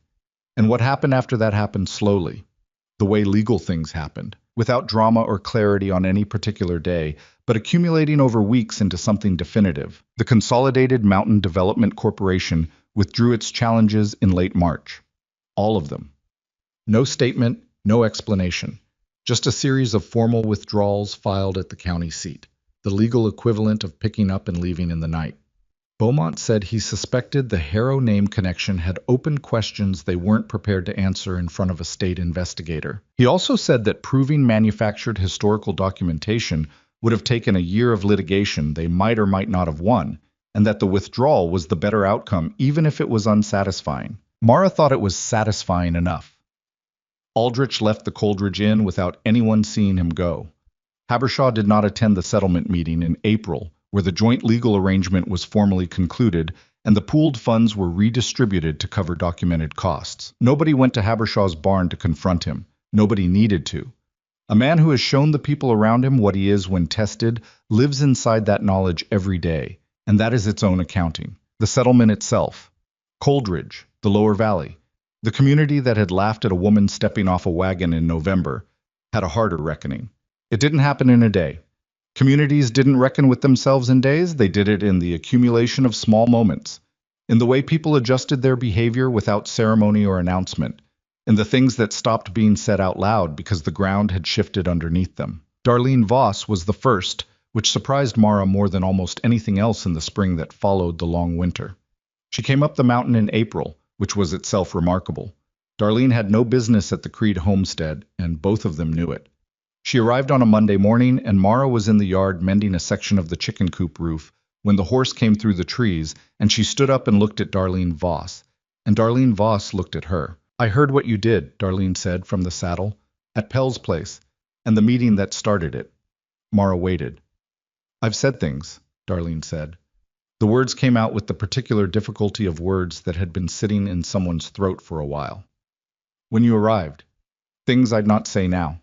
She looked somewhere past Mara's shoulder. "I wanted you to know I know that." It was not a full apology. It had the shape of one without the complete architecture. Mara understood that this was probably the best available version of the thing, and that holding out for more would be both futile and beside the point. "I appreciate you coming up here to say it," Mara said. Darlene looked at her directly for a moment. A real look, not the assessing one from November. Then she turned her horse and went back down the mountain, and Mara watched her go and thought about what it cost some people to say the minimum required thing, and decided to count it as what it was. Tommy Pruitt did something more unexpected.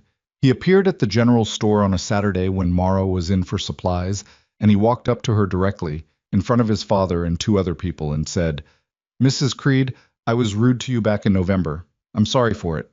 His voice cracked slightly on the last sentence, which was mortifying for him, and which Mara chose not to register.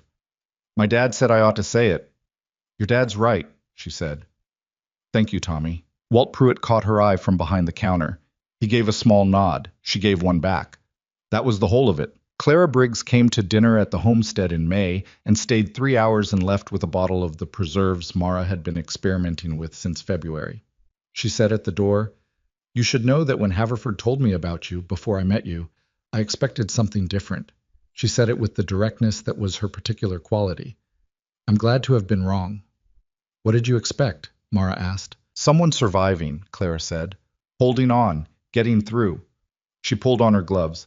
"Not someone building something." Mara thought about that for a long time after Clara's horse disappeared down the mountain road.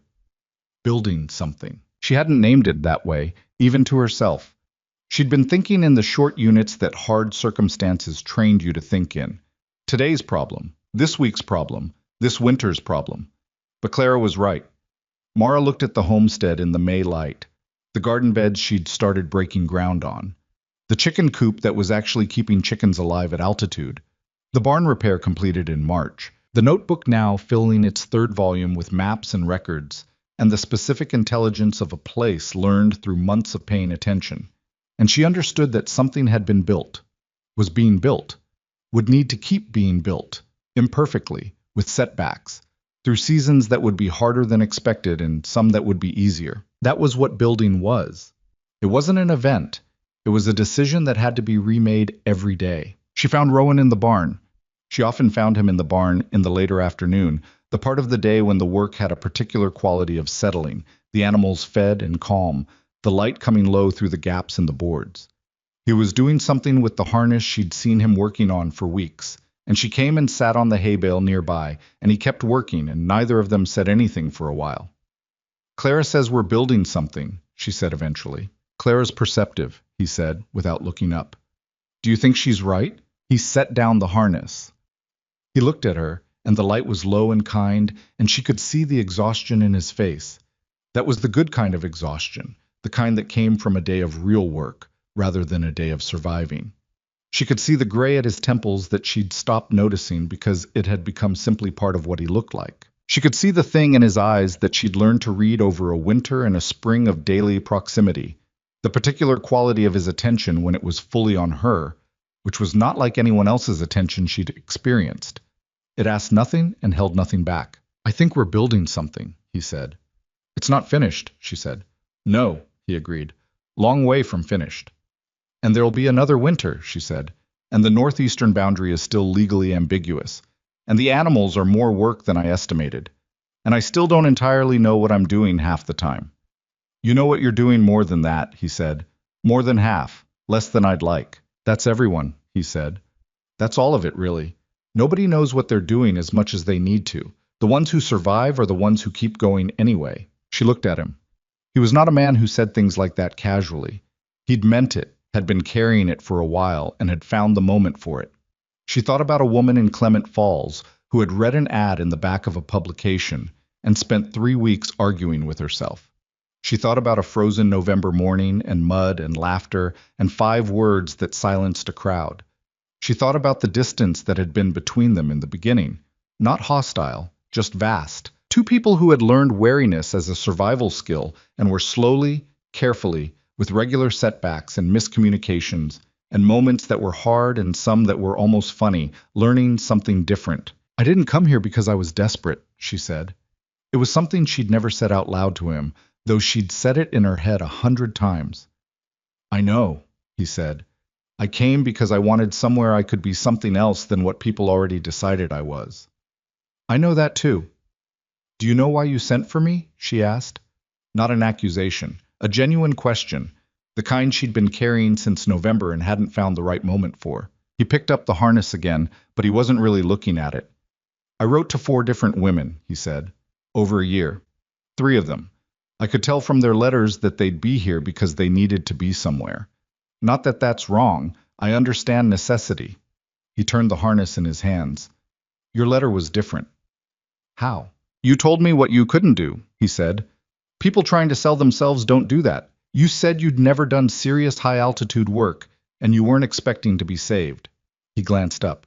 "I knew within 2 sentences that you weren't coming here to disappear into someone else's life.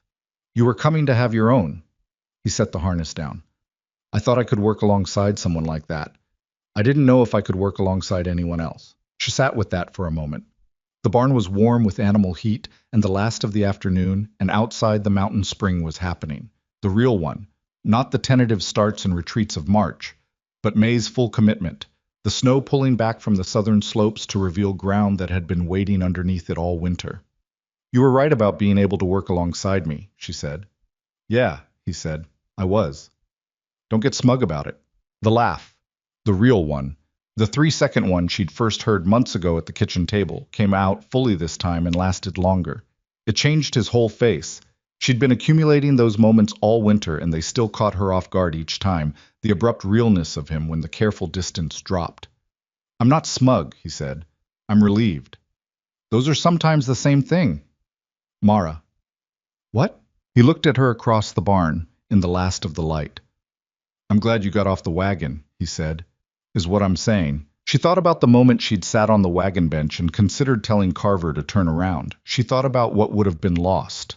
Not just what she would have lost, but what would have remained unbuilt on a mountain at 6,000 feet, A homestead with a lamp left burning, and 2 dogs and a man who had needed someone to arrive even though he hadn't known how to say so.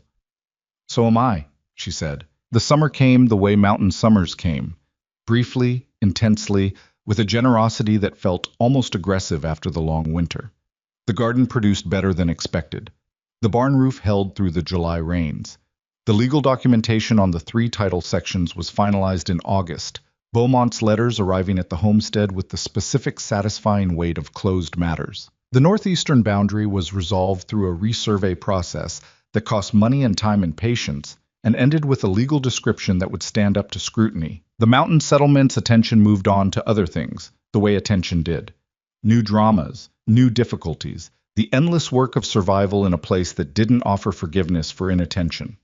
The woman who'd arrived wrong in November became, over months, a feature of the landscape that people stopped remarking on because she was simply there. At the supply runs, at the occasional settlement meetings, in the correspondence that moved up and down the mountain. Not invisible, not famous, just present, which was what she'd always wanted. Darlene Voss stopped saying things she'd regret. Not out of kindness necessarily, more out of the practical recalibration of a woman who had seen her read of someone turn out completely wrong and had no interest in repeating the error. Tommy Pruitt was 17 by summer and working for Garrison, and when he passed Mara on the road, he touched his hat and said, "Ma'am," and kept going. She didn't need more from him. She hadn't needed the apology for herself. She'd needed it for him, for the person he was still becoming, for the question of what kind of man he'd be when the becoming was done. What she thought about, in the end, was not the vindication. She had spent so many years bracing for the moment when the world would finally admit it had been wrong about her that when it came, quietly, undramatically, in small moments of adjusted behavior rather than any kind of announcement, she found it mattered less than she'd expected. What mattered was the morning she'd followed predator tracks into heavy timber alone, because the problem was there and needed following. What mattered was reading a land title by lamplight until the vulnerability showed itself. What mattered was standing in a stranger's yard in the snow and saying to 3 men with official papers, "That's not the same thing as legal authority." What mattered was the lamp left burning. The mountain didn't care about vindication. It cared about what you did with the cold and the dark and the work that needed doing regardless. Mara had learned that, over a winter and a spring and into a summer on a homestead at 6,000 feet, with a man who spoke plainly and left lights on, and had seen something worth seeing when everyone else was busy looking at the shape of her and deciding they already knew what was inside. She had not arrived soft. She had not been made hard by what she found here.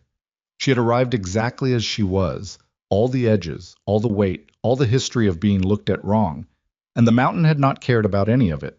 The mountain only asked what she could do. She had answered, and on the eastern slope in the long evening light, with the peaks going amber above the tree line and Fletcher and Dunn running the far fence line and Rowan somewhere in the barn and supper still to make and the 3rd notebook almost full and the 4th one waiting empty on the kitchen table, Mara Whitlock, who was also Mara Creed, who had sat on a wagon bench in November and almost told a driver to turn around, stood in the yard of a homestead that was hers and looked out at a mountain that had accepted the terms she'd offered and felt, without drama or announcement, the specific gravity of a life that had finally landed in the right place. Not perfect, not finished, not without the next difficulty already somewhere on the road, but hers.